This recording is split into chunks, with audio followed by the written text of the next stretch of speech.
Happy St. Patrick's Day, everybody. The world's fucking ending, I guess. I don't know. I plan on making a St. Patrick's meal, and that's what I'm gonna do. So we're gonna make a pub classic, bangers and mash. I can't promise this is exactly Irish authentic, but it's damn well good, and it's a quick and easy meal. The first thing that we're gonna go ahead and do is prep our mashed potatoes and our onions so that we can get those going and we can get a gravy started. Okay, the first thing we're gonna do is we're gonna go ahead and slice an onion. Again, like in the last video, you go ahead, you take off the top, and then you place it flat like that, and cut it in half. We're then gonna go ahead and take the skin off, and we are using the whole onion in this recipe, and it's gonna make a nice addition to the gravy to go on top.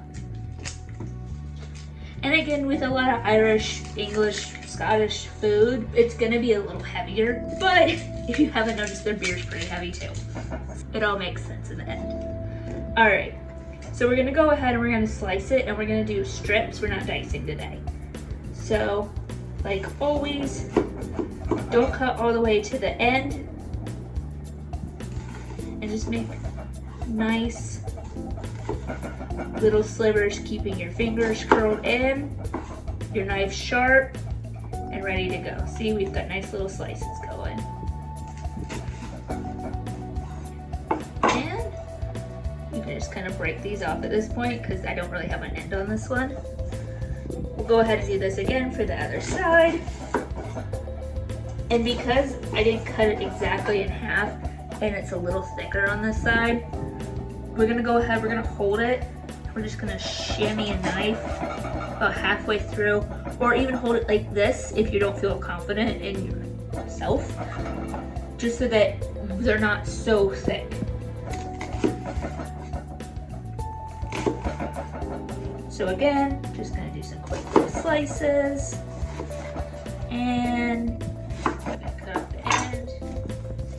And there you go, there's all your slices. You're gonna have to break it up with an onion typically, they stick together pretty well. But the layers itself, you know, help make a lot of nice little strips. And I'm not too worried about exactness when cooking. Ooh, that onion did hit me today though. For our onion sliced up, we're gonna go ahead and we're gonna peel our potatoes. I already got 2 peeled, and I'm just gonna grab my little trash bowl here and a peeler that I have placed down here too. Then we're just gonna go ahead and peel it real quick. There's a couple different types of peelers.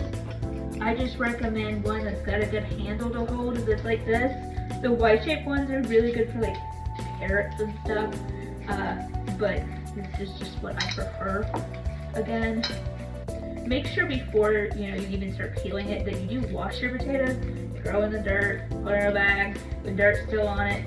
I mean, a little dirt don't hurt, but you definitely don't want a whole lot in your meal. So we'll go ahead, make a giant mess as we peel these potatoes real quick. I'm sure pretty much everybody ever has peeled a potato at some point, so we're not gonna focus too much on this. All right. Now we have our 3 potatoes. That's about enough for 2 people for mashed potatoes. You know, it all just depends on the size too. It's kind of a judgment game here. But we're gonna go ahead and cube them. It's just gonna make it easier to get a lot of the starchiness out of it and to help mash it later on. Again, I don't do anything exact here. It doesn't have to look pretty. You're gonna smash it later. Just nice little cubes.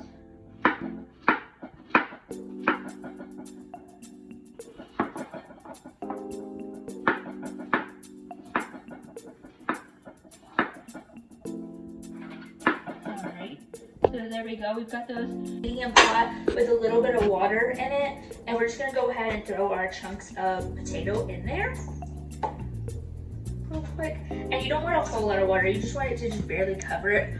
I just have water in it because I prepped for this video, but I would usually recommend doing it after. And I also have about 2 to 3 tablespoons of salt, not tablespoons, teaspoons of salt in here, and that's just gonna help add flavor and help with the cooking process.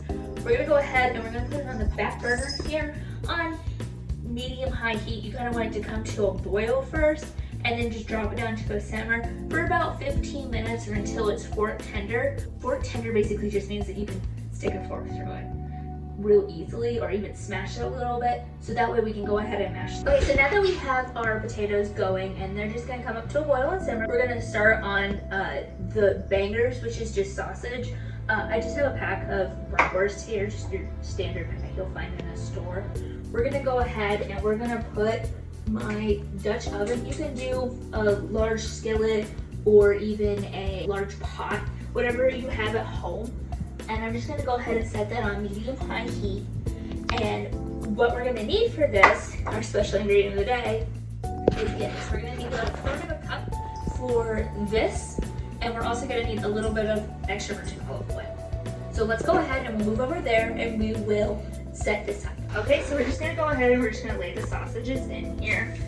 And remember, I do have this pot on about medium-high heat. Just lay those in here. And we're just gonna add a little bit of pepper and a little bit of salt. We're gonna do about 1/3 of a cup of Guinness. I bought canned Guinness, but honestly the bottle would be preferred, but it really doesn't matter. We're gonna pour that in here. Ooh, that's even a little hotter than I expected it to be. And we're gonna cover it with a little bit of the lid closed just to let some of that heat escape. And that's just gonna allow the alcohol in the Guinness to burn out and for the flavor of the Guinness to be absorbed into the sausage. Okay, so we have our potatoes. They're starting to go ahead and boil here and soften up. And then we've got our sausage cooking in here. So we're gonna make a gravy to go on top. This is a Guinness gravy as well. We're gonna throw in about 2 tablespoons of butter into the pot. And we're gonna set that on a nice medium-low heat. And it's just gonna go ahead and start to melt. I'm also gonna go ahead and throw the onion in here already. And a nice small pot is really all you need for this. So now that the butter is melting and we have the onions in here, they're gonna soften while they cook. We're also gonna throw in about 2 tablespoons of flour. This is basically making what's called a roux, which is a mother sauce, kind of the sauce that makes all sauces. In this case, we're making gravy.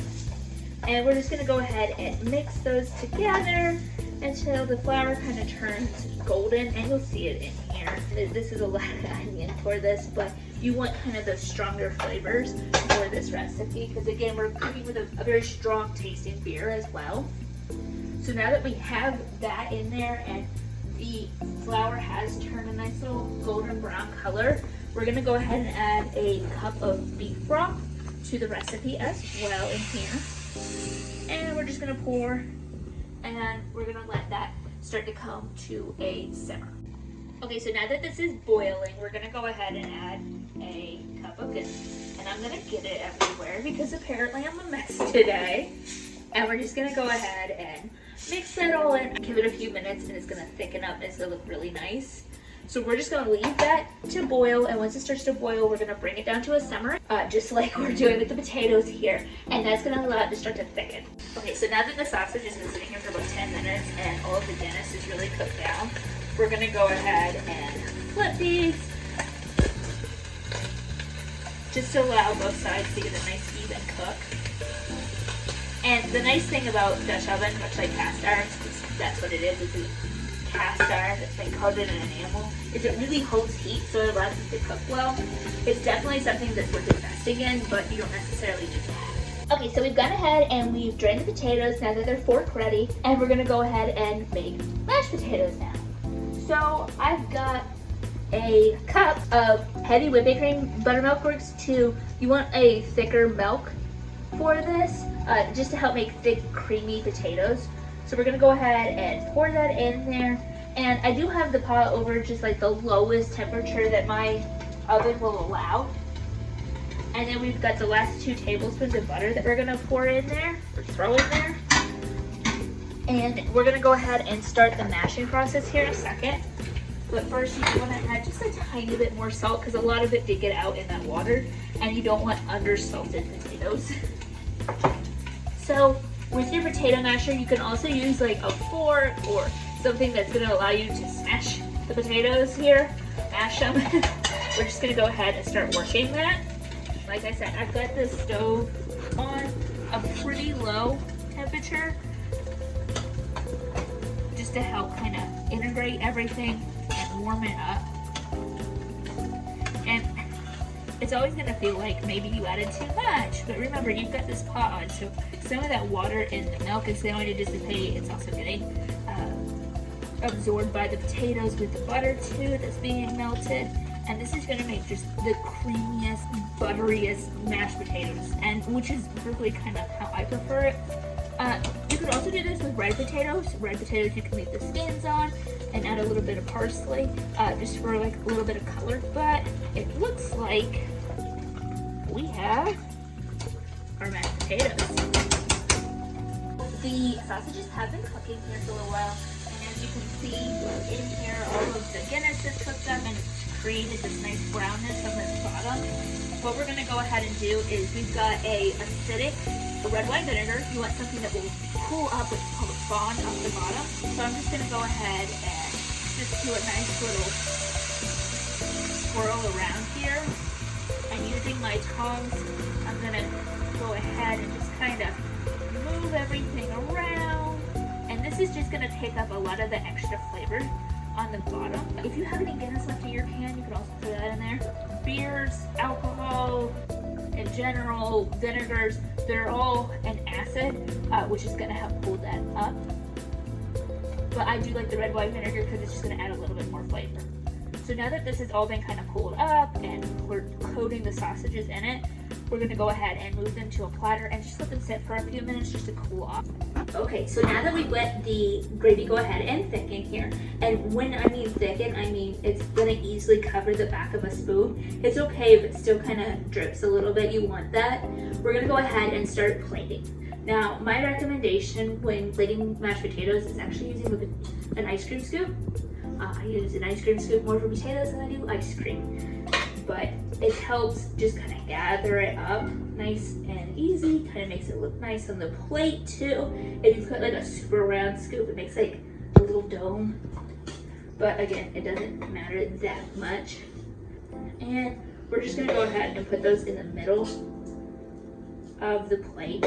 And we've got these nice, creamy, buttery, fluffy little clouds here. And then we're gonna go ahead and we're gonna take the sausage, or the bangers in this case, and we're gonna place them on top just like that. And I have to say, it does smell absolutely wonderful in here with all that Guinness cooking. And then finally, we're gonna top it with the gravy. So you're just gonna take a nice spoonful, get a little bit of onion if you can, and pour it over, just like that. No need for it to be too fancy. But we do eat with our eyes first, and a little presentation doesn't hurt. There we have it. There's our bangers and mash. A nice Irish dish for St. Patrick's Day tomorrow. You know, everyone be safe out there. Don't drink and drive if you have the option to do that. But just have a wonderful St. Patrick's Day, and cheers.